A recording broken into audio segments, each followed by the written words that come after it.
함께 제목 읽어볼까요? 자, 시작. 제1, 2계명. 네, 오늘 신명기 말씀이고요. 이어서 10계명의 내용을 이제 차근차근 또 함께 살펴보려고 합니다. 엘레하 데바림, 곧 지금 출애굽기에서 시내산에서 받았던 그 율법을 다시 재반복하고 있습니다. 조금의 차이는 있지만 거의 그대로 복사하듯이 이게 데바림에서 등사본 혹은 복사본 이렇게 의미하는 내용이거든요. 모세가 가나안 땅을 바라보며 자신은 못 들어가지만 들어갈 이들을 향해 너희들이 이전의 과오를 반복하지 말고 다시 광야로 돌아가서 방황하는 그런 또 하나님의 벌을 받는 일을 반복하지 말고 들어가서는 꼭 이 율법을 다시 새기고 기억하고 꼭 그 말씀대로 잘 지켜서 복을 누려야 한다라는 그 말씀을 선포하는 장면이죠. 그래서 이 말씀대로 잘 살면 제사장 나로로 부름받은 그 소명이죠. 그 역할을 잘 감당해서 주변 사람들과 이웃들에게 정말 복된 나라, 신명기는 큰 나라라고 표현이 되어 있는데 이 나라의 역할을 잘 감당할 거고 빛으로 소금으로 많은 자들에게 참된 진리의 길로 그리고 하나님께 인도하는 그런 통로의 길로 잘 살아가는 모습을 보여준다라고 말씀을 나눴죠. 그래서 하나님의 말씀대로 잘 살아내기 위해서 중요한 것은 그 마음, 생각, 우리의 생각을 지키는 건데 모든 게 생각에서 출발을 하니까요. 이것을 지켜내려면 내가 지켜야지, 죄 안 지어야지가 아니라 과거를 기억하는 데서부터 출발한다는 겁니다. 과거는 하나님의 은혜, 근데 이것이 우리가 얼마나 크게 잘못을 했는지를 같이 기억해야 그 은혜가 얼마나 큰지가 기억이 난다는 거죠. 그래서 오늘을 순종해내기 위해서 자, 오늘 본문에 다시 6절부터 읽어볼까요? 시작. 나는 너를 애굽 땅 종되었던 집에서 인도하여 낸 네 하나님 여호와라. 아멘. 자, 과거 일을 꺼내는 거요. 애굽 땅 하면은 이들은 그렇게 막 오래된 역사가 아니에요. 불과 40년 전이니까 그때 종으로 살았고 노예였죠. 채찍에 맞고 시키는 일이면 해야 되고 정해진 분량을 만들어내라면 만들어내야 되고 못 만들어내면 맞는 거예요. 그렇죠? 그리고 이집트 왕이 바로가 야 너네 너무 인구가 많다. 야 2살 밑으로 싹 죽여라 남자애들은. 무슨 말도 안 되는 명령이지? 지금처럼 뭐 촛불 집회 일으키고 이러는 게 아니죠. 그냥 내 손으로 내 아이를 죽여야 되는 거예요. 그렇죠? 이게 애굽 땅 종되었던 집에서 살던 기억이라는 거예요. 얼마나 고통스러웠는지, 얼마나 자유가 없고 지옥 같은 곳이었는지. 근데 그곳에서 어떤 신을 섬겼죠? 형상이 있고 셀 수도 없이 많은 신들이 있고 또 그 신들의 뭐 아들들이 자신들이 섬기는 사람들이라고 하면서 그 신들은 이 이스라엘 사람들에게 좋은 신이 아니에요. 우리를 괴롭히고 저 신들이 있음으로 말미암아 우리가 지옥을 살아내는 그런 신이었던 거죠. 근데 우리가 그 고통 중에 있었을 때 모세라고 하는 지도자를 통해 찾아오셔서 우리를 건져내신 하나님은 우리의 고통을 알아주시고 우리의 부르짖음을 들으시고 우리를 종되었던 고통 가운데서 꺼내주신 그 은혜의 하나님이라는 거죠. 이것을 잊지 말아라 라고 하고 있어요. 자, 6절이 일단 10계명 바로 전에 이제 서론에 포함되게 우리는 생각을 하지만 유대교에서는 이게 1계명이에요. 신기하죠? 유대교랑 우리 10계명이랑 거의 비슷한데 앞에 보면 좀 달라요. 유대교는 이게 1계명이에요. 잊지 말아라. 누구를? 내가 누군지. 지금 말씀하신 분이 누구죠? 하나님을. 하나님이 너희를 구원해 주셨다는 그 사실을 기억해라가 1계명이에요. 유대교에서는. 그렇죠? 자, 이게 과거의 고통이 얼마나 컸고 그것이 내가 뼈저리게 와닿을수록 지금에 누리는 이 자유와 해방은 말도 안 되게 감사한 거거든요. 이걸 기억하는 게 첫 번째라는 겁니다.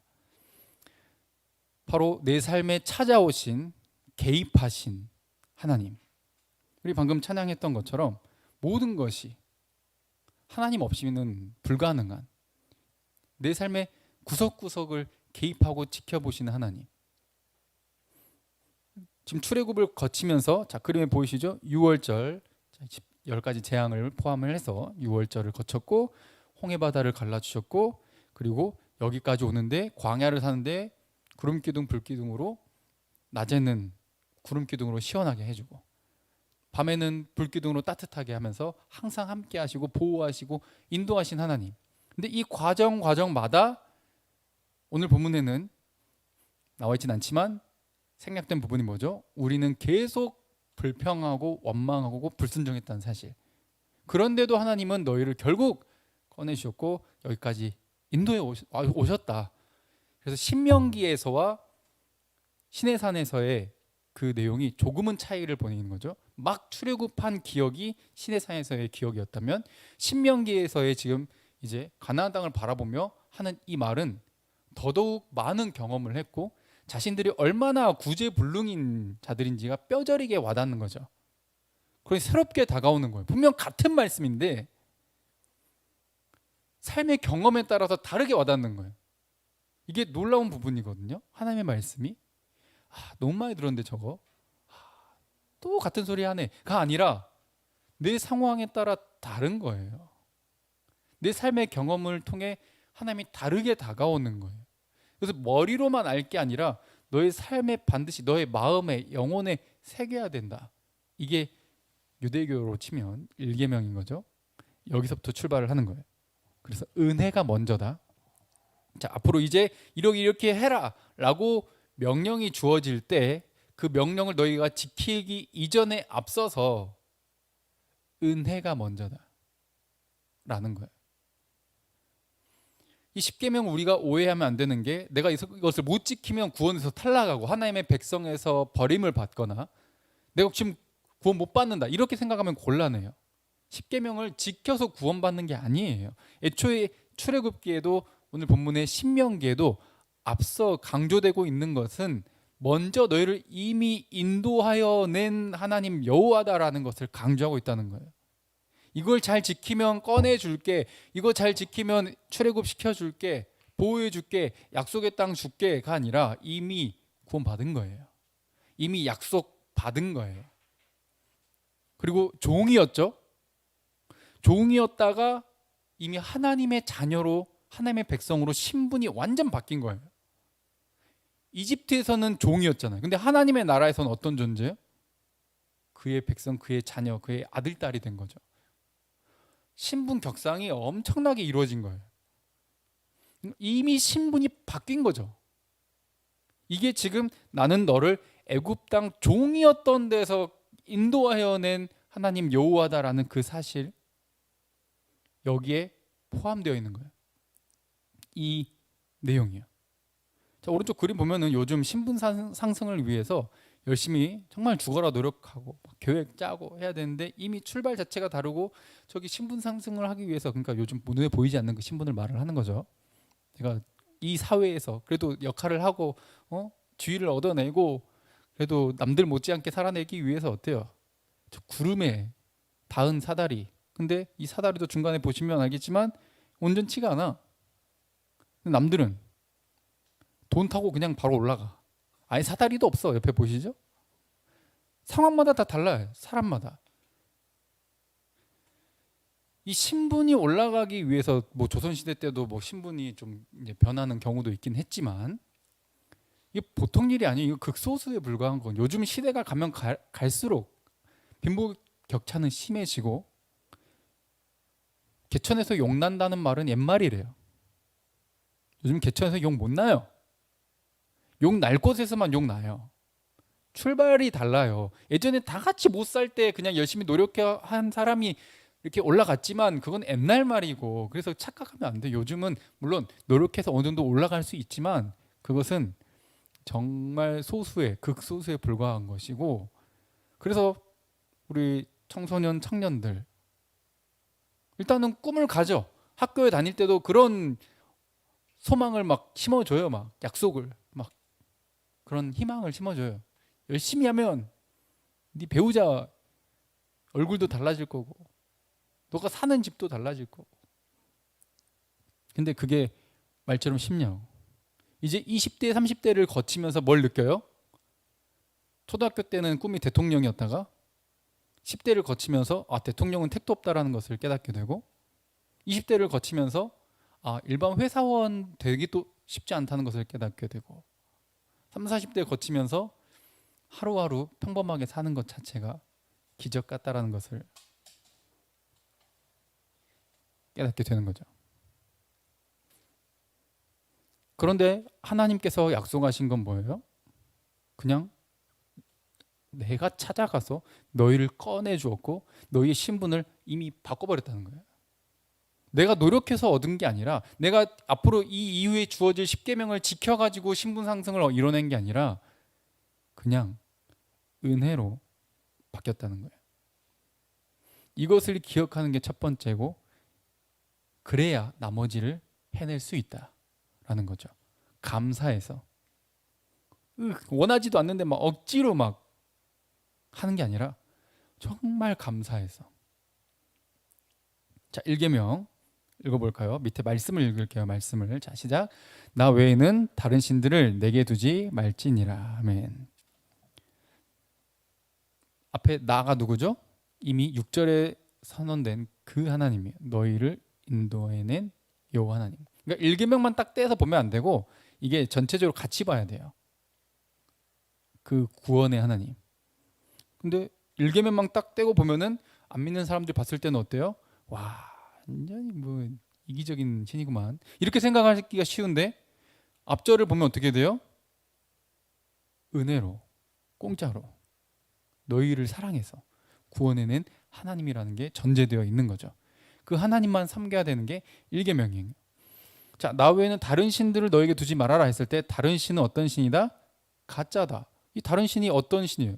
앞에 또 6절에 뭐라고 돼 있어요? 애굽 땅 종되게 만들었던 그때 당시에 섬겼던 그 신. 그림 보이는 것처럼 그 신은 가짜야. 그걸 섬기면 어떻게 돼? 너희는 결국 또 종이 되고 지옥을 살게 될 거야 라는 게 지금 그 내용인 거죠. 그리고 우리가 착각하면 안 되는 게 우리가 살면서 누리는 모든 것 중에 참 좋은 게 많이 있죠. 돈 자체가 나쁜 게 아니에요. 그리고 또 어떤 지위를 얻는 것, 내가 뭐 유명해질 수도 있어요. 그럼 유명해진 사람은 다 나쁘냐? 아니에요. 그 자체는, 이걸 가치 중립적이라 하는데 그 자체는 나쁜 게 아니에요. 근데 그것을 위해서 살면 그것을 위해 사는 그 삶이 나쁜 거예요. 그것을 얻기 위해 주변을 돌아보지 않고 내가 얻으면 누군가는 잃고 나락으로 가고 떨어지고 실패하든 관계가 없어요. 나만 아니면 되니까. 이게 이 세상의 가치관이라는 거죠. 그 좋은 것을 얻기 위해 그 좋은 것을 향해서만 온통 거기에 집중해가지고 살아가는 이 삶을 살면 안 된다는 거죠. 그것은 가짜야. 그것은 신이 아니에요. 특히 저 그림에 나와 있는 것처럼 여러분들이 요즘은 막 좋은 습관, 성공을 위한 좋은 습관, 막 책도 이게 뭐 셀 수도 없어요. 너무 많아가지고 책을 좀 이렇게 좀 뭐 하나라도 갖다 이렇게 그림을 좀 첨부하려고 그랬더니 너무 많아가지고 여러분도 많이 봤을 거예요. 자기계발서부터 해가지고 웰빙, 운동을 해야 되고 그래 운동을 해야 뇌에 이게 뇌도 활성화가 되고 더 커지고 막 이렇게 공부도 더 잘 되고 막 이런 여러 가지 책들이 많더라고요. 그 자체는 나쁜 게 아니에요. 하나님이 지으신 세상의 법칙이니까. 그런데 내가 건강한 습관, 건강한 몸, 운동, 또 다이어트, 음식 조절, 또 공부하는데 계획 세워 시간 나누고 잡고 막 살아내는 그것, 웰빙이라잖아요. 웰빙.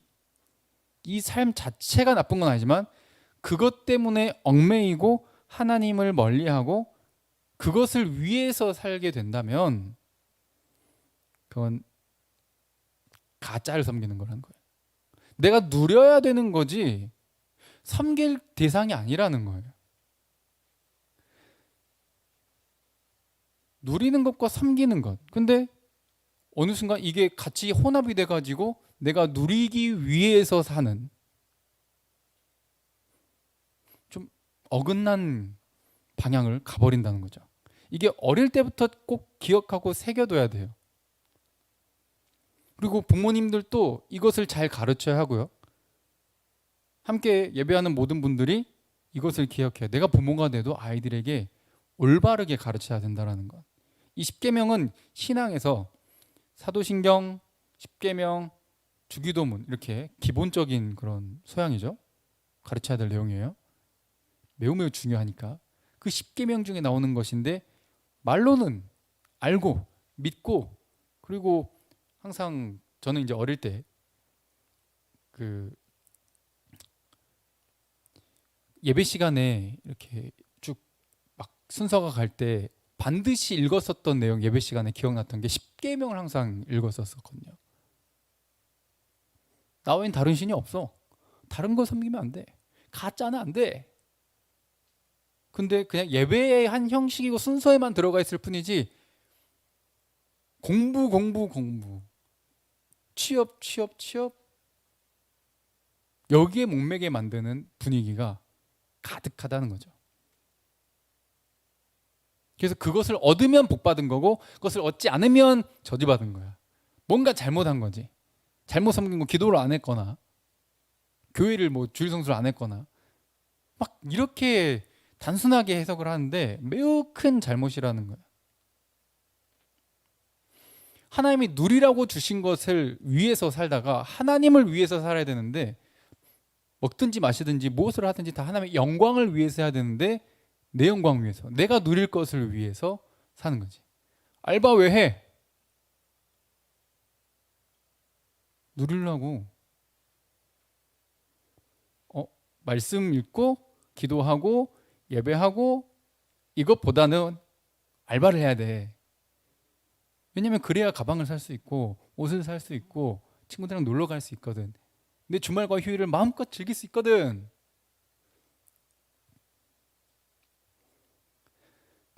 알바해서 그렇게 즐기는 거 그 자체가 나쁜 게 아니라고 지금 계속 강조드리고 있는 거예요. 근데 그것 때문에 하나님을 멀리하게 된다면 가짜를 위해 사는 거예요. 오아시스를, 허상을, 신기루를, 허공을 잡기 위해 손짓하는, 이게 된다는 거예요.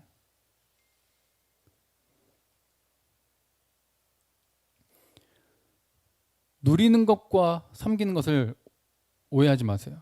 하나님은 누리라고 선물로 줬지 그것 때문에 살라고 이야기 안 했어요.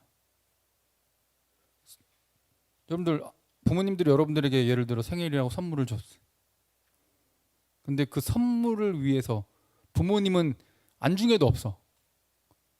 선물 안 주면 부모도 아니야. 내가 원하는 거 안 들어주면 부모도 아니야. 부모가 주는 선물이 더 좋아, 부모보다. 이게 말이나 되냐고. 그 꼬라지, 아니 죄송합니다. 그런 경우가 생긴다는 거예요. 하나님을 바라봐야 되는데 누리라고 선물을 줬더니 하나님을 보는 게, 선물 주신 그분께 감사하고 그걸 누리면서 참 하나님 이걸 주셔서 감사합니다. 음식 놓고 정말 이것도 주셔서 감사합니다. 이게 아니라 뭘 먹을지, 뭘 입을지, 뭘 마실지 가짜를 위해 사는. 예수님 뭐라 그래요?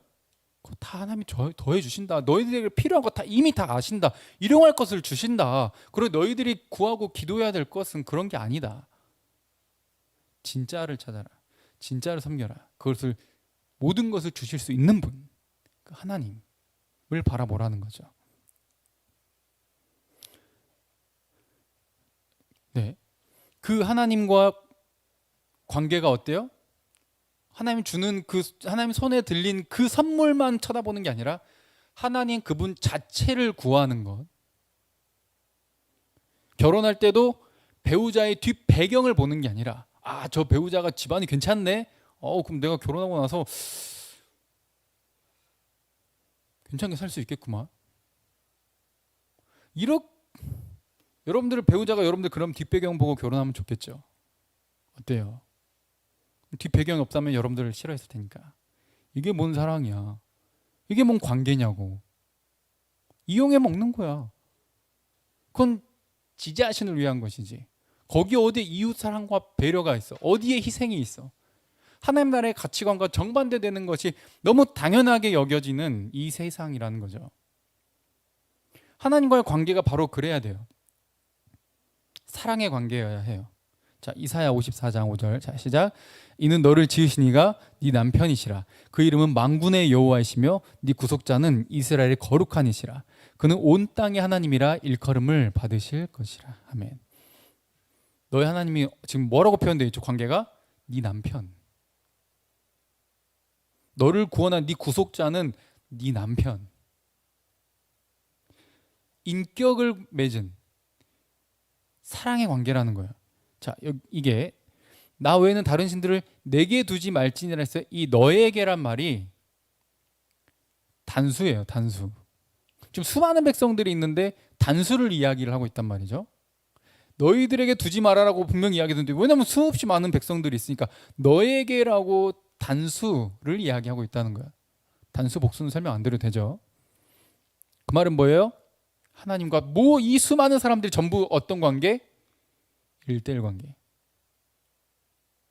개인적인, 인격적인 관계라는 거예요. 그 관계가 중요한 것이지, 그것이 먼저지 하나님 손에 들린 그런 좋은 것을 위해 살지 말아라. 이 관계가 서 있지 않으면 이 뒤에 주어지는 이 1계명부터 뒤에 모든 계명이 부담스러워지는 거예요. 내가 딱히 관심이 없는데 나한테 너무 잘해줘. 이건 부담스럽잖아요. 근데 정말 서로가 좋아하고 사랑하는 관계라면 서로를 향해 희생하고 헌신하고 선물을 주고받고 하는 이 모든 게 참 기적 같은 그런 행복을 누리는 순간순간이 된다는 거죠. 부담이 아니라. 여러분들 이제 어때요? 하나님의 말씀대로 살아라 라는 이 말씀이 부담되세요? 기대가 되세요?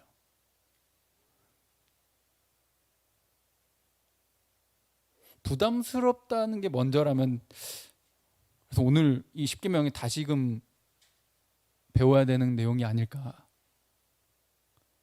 말씀대로 내 시간 내고 어떡하지?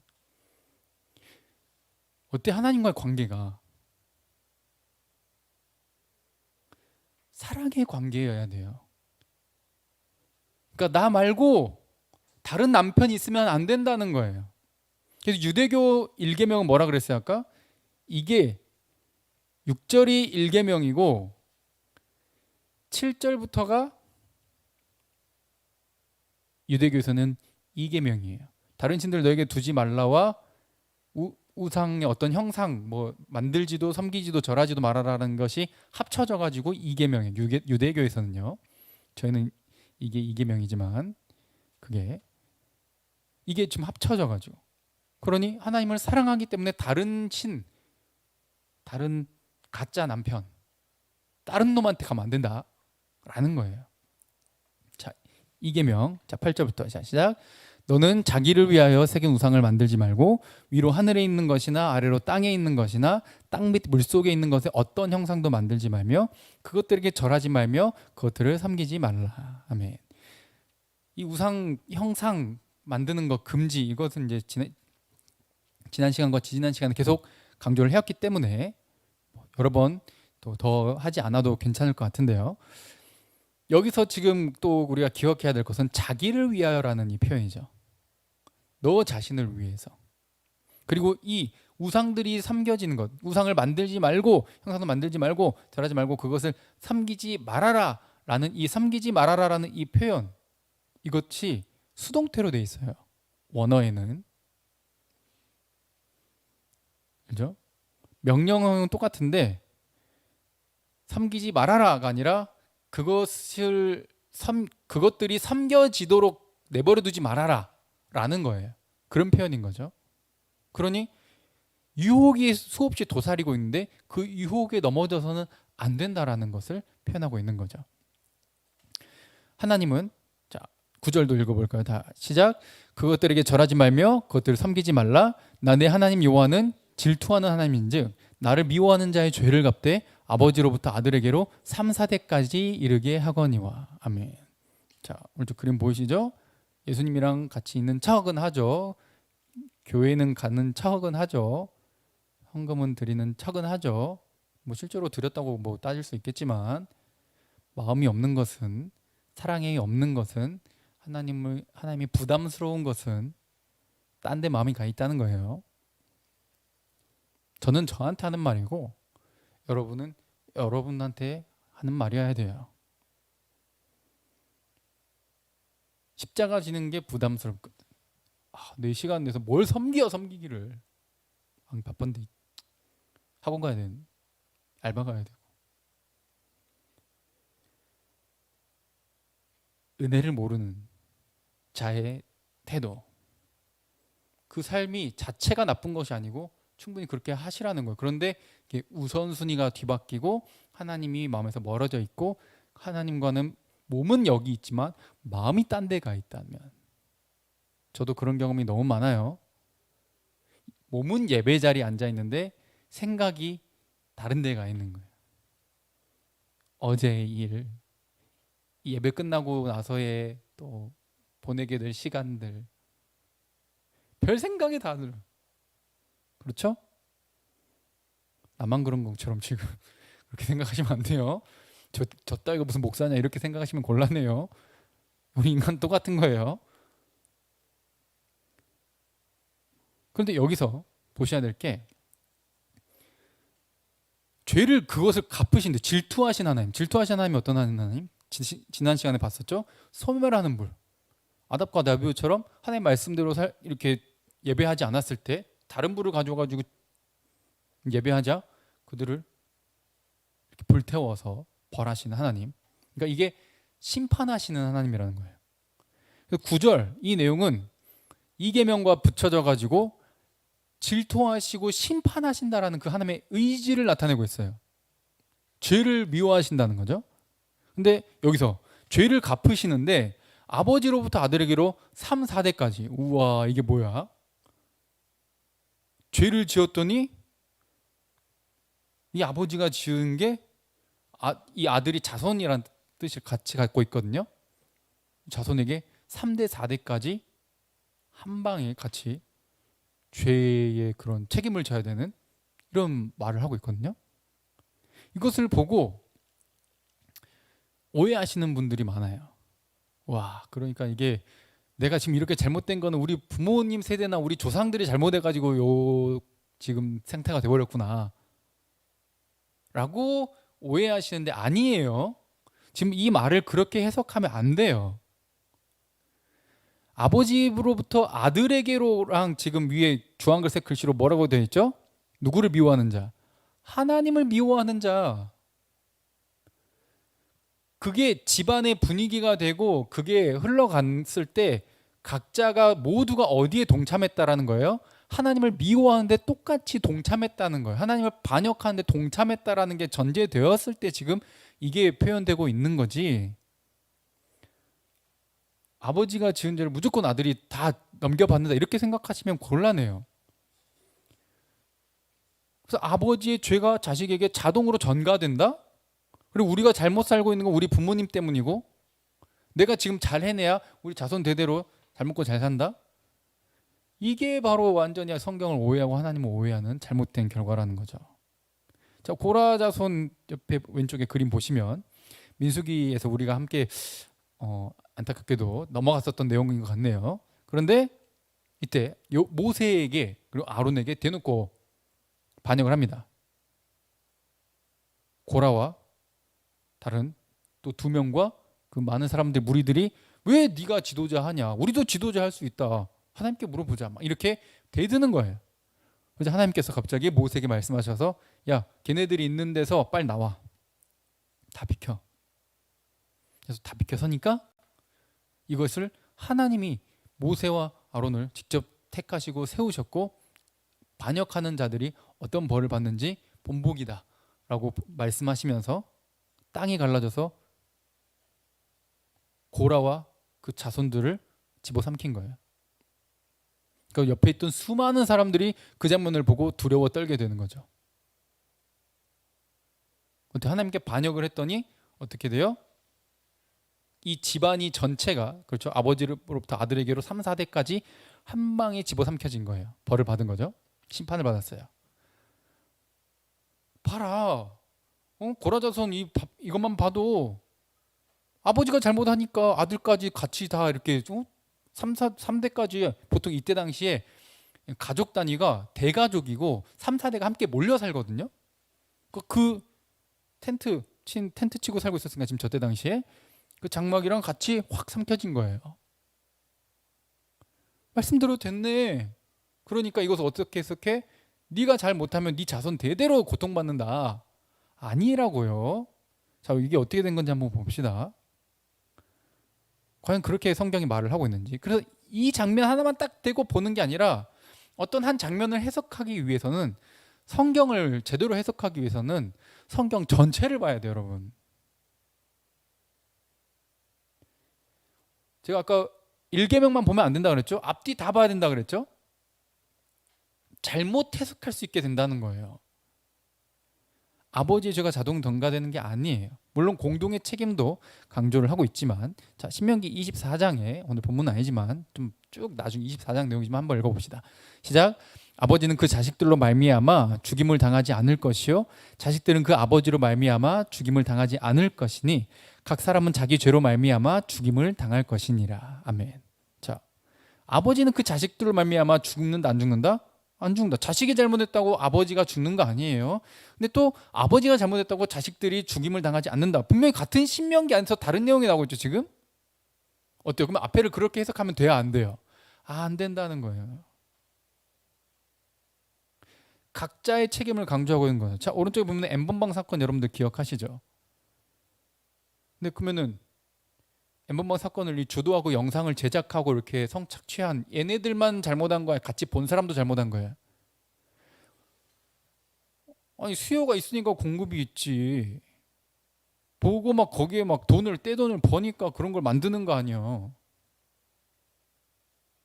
같이 공범이요.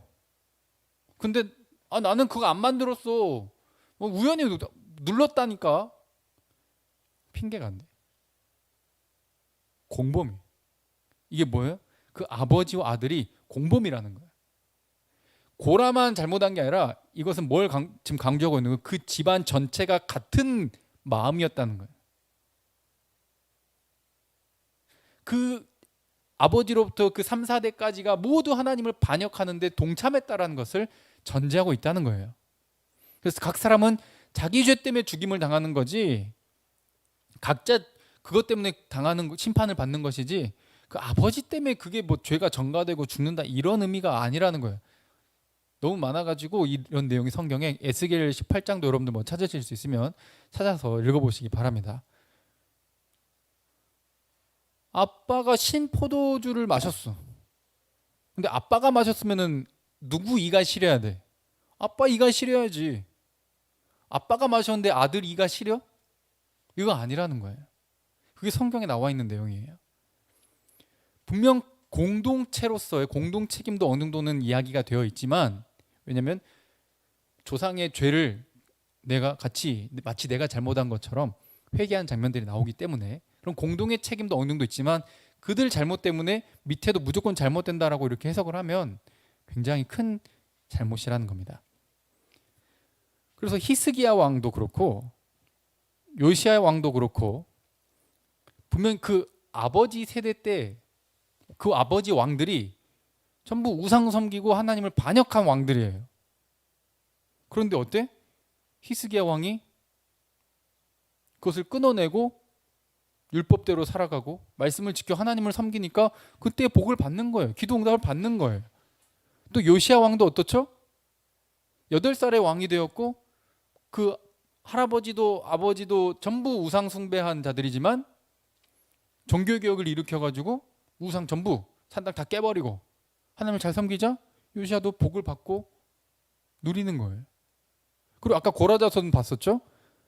여러분들 시편을 보시면 고라자손의 시라는 것을 보실 수 있을 거예요. 제목에 고라 자손의 마스길 막 이렇게 이런 마스길은 뭐 시편의 그런 장르를 의미를 하는데 어쨌든 고라 자손의 그러니까 다 죽임 당한 게 아니라는 거예요.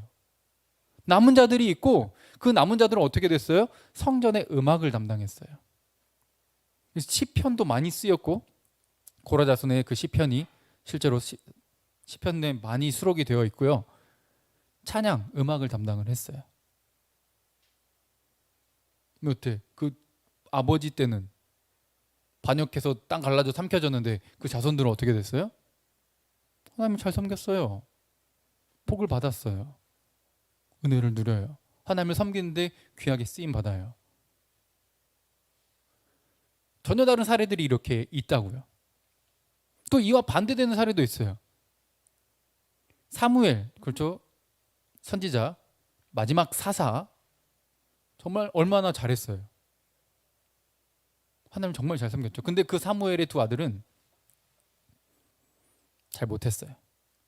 그래서 8장 1절에 보시면 사무엘이 늙었어요. 그 아들들을 이스라엘의 사사로 삼았는데 그 장자 이름은 요엘이고 차자, 둘째는 아비야인데 사사가 돼가지고 잘한 게 아니라 8장 3절 읽어볼까요? 자, 시작. 그 아들들이 자기 아버지의 행위를 따르지 아니하고 이익을 따라 뇌물을 받고 판결을 굽게 하니라. 자, 그렇게 하니까 백성들이 어때?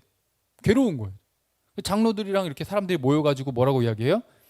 5절에 당신은 늙고 당신의 아들들은 당신처럼 잘하는 게 아니라 완전히 멋대로 한다. 망치고 있다. 그러니까 저 두 아들들 필요 없고 뭐를 세워달라? 왕을 세워달라. 다른 나라들처럼. 근데 이것은 잘한 거예요? 못한 거예요? 못한 거예요. 여기는 신정국가라 그래서 이스라엘은 하나님이 왕이시고 하나님만을 섬겨야 되는데 하나님이 왕이 되는 거 원치 않고 하나님이 택한 사람 필요치 않고 우리도 다른 나라들처럼 사람 왕을 달라. 하나님 말고 사람을 섬기고 싶다라는 표현을 한 거예요. 그 백성들이 지금 잘 되는 길로 가고 있어요? 잘못된 길로 가고 있어요? 잘못된 길로 가고 있죠. 거기에 앞장선 게 누구예요? 사무엘의 두 아들들이에요. 사무엘은 잘했지만 사무엘의 두 아들이 잘못하자 또 그 뒤로 어때요? 나라가 망하기 시작하는 거예요. 그러니까 뭐 위에가 잘하면 밑에가 무조건 잘 되고 위에가 못하면 밑에도 못하고 이렇게 생각하시면 안 된다는 말이에요. 9절에는 이렇게 심판에 대한 하나님의 의지가 드러났다면 자 10절에는 자 읽어볼게요. 시작. 나를 사랑하고 내 계명을 지키는 자에게는 천대까지 은혜를 베푸느니라. 아멘. 지금 천대와 3, 4대를 지금 비교하고 있어요. 일부러.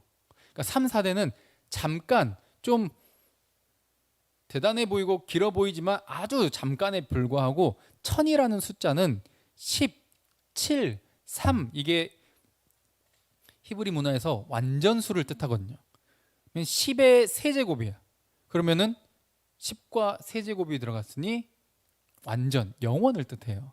천. 그래서 천은 천년, 요한계시로 나오는 천년 왕국도 영원을 뜻하는 것이지 실제 천년이 아니에요.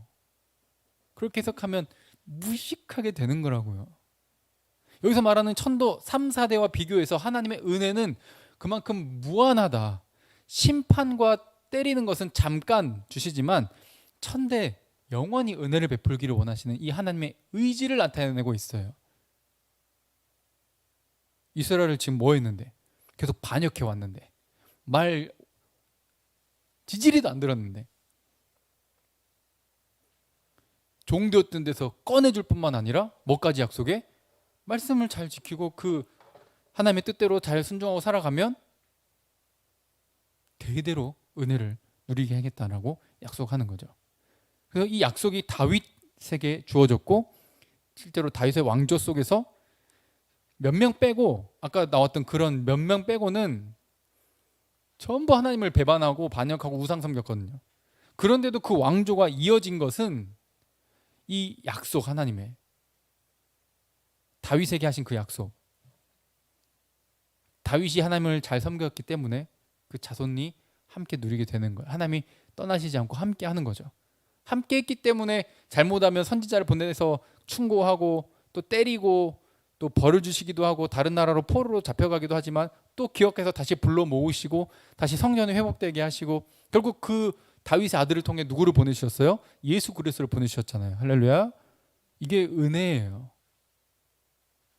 잘못의 연속인데도 불구하고 다윗에게 하신 그 약속 때문에, 아브라함에게 하신 그 약속 때문에 그 왕조에서 영원한 왕이신 예수님이 태어나는 거예요. 결국 여기서 천대까지 은혜를 베푼다라는 것은 이 땅에서 잘 먹고 잘 사는 것이 아니라, 이 땅에서 천대까지 정말 길이길이 누리는 게 아니라, 이스라엘 역사만 봐도 그렇지 않았어요. 솔로몬 이후에 나라 완전히 찢어지고 남북 갈라지고 난리가 났어요.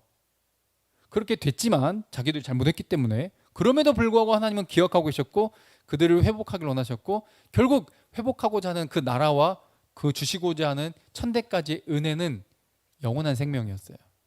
영원한 함의 나라예요. 진짜 이 땅에서 잘 먹고 잘 사는 게 아니라 계명을 지키는 자에게. 그게 지금 아까 말씀드렸죠? 그 관계가 어떤 관계? 사랑의 관계. 그 계명을 지키는 게 부담스럽지 않은, 사랑하면 뭐한다? 지킨다. 그래서 심판은 잠깐이지만 그 은혜는 영원할 것이다. 잘못하면 징계하는 거예요. 이게 하나님의 사랑이에요. 사랑 안에 바로 이 징계가 포함되어 있어요. 이 징계를 뜻하는 게 뭐예요? 죄를 갚는데 3, 4대까지만 갚는 거고, 은혜는 1000대까지. 이 비교급을 잘 기억하셔야 하고, 그래서 각자가 아까 여기 하나님을 미워하면 그 녀석이, 미워한 그 녀석이 책임을 지는 것이지 그 자손 대대로 그게 넘어가는 것이 아니다. 꼭 기억하시기 바랍니다. 자, 그래서 사랑은 뭐다? 계명을 지키는 것이다. 그래서 신명기 지금 저 요단강 건너기 전에 가나안 땅을 바라보면 지금 뭘 강조하고 있어요? 말씀대로 살아라. 그게 하나님을 사랑하는 거고 복받는 비결이다. 예수 그리스도를 보내주신 그 은혜 기억해라. 잊지 말아라. 그 하나님을 사랑해라. 그 십자가의 길 부담스럽게 여기지 말고 기꺼이 따라가라. 그게 은혜를 아는 자고 그 은혜에 감사하는 마음으로 하나님을 사랑하는 태도다 라는 거죠. 그래서 예수님께서도 이렇게 말씀하셨어요. 요한복음 14장 23절. 자, 읽습니다. 시작. 예수께서 대답하여 이르시되 사람이 나를 사랑하면 내 말을 지키리니 내 아버지께서 그를 사랑하실 것이요 우리가 그에게 가서 거처를 그와 함께하리라. 아멘. 임마누엘을 뜻하거든요. 내가 함께할 거다. 동행할 거다. 인도할 거다. 그러니 나 좀 사랑해라. 내 말을 지켜라는 말은 다른 말이 아니에요. 나를 사랑해라. 베드로에게 하신 그 말씀처럼 네가 나를 사랑하니? 라는 말은 다른 말이 아니에요. 내가 너를 그렇게 사랑해. 그래서 내가 목숨을 버렸어. 나 이렇게 널 사랑해. 그래 너도 나 좀 바라봐주고 다른 남편에게 가지 말고 나 좀 바라보고 나 좀 사랑해줘.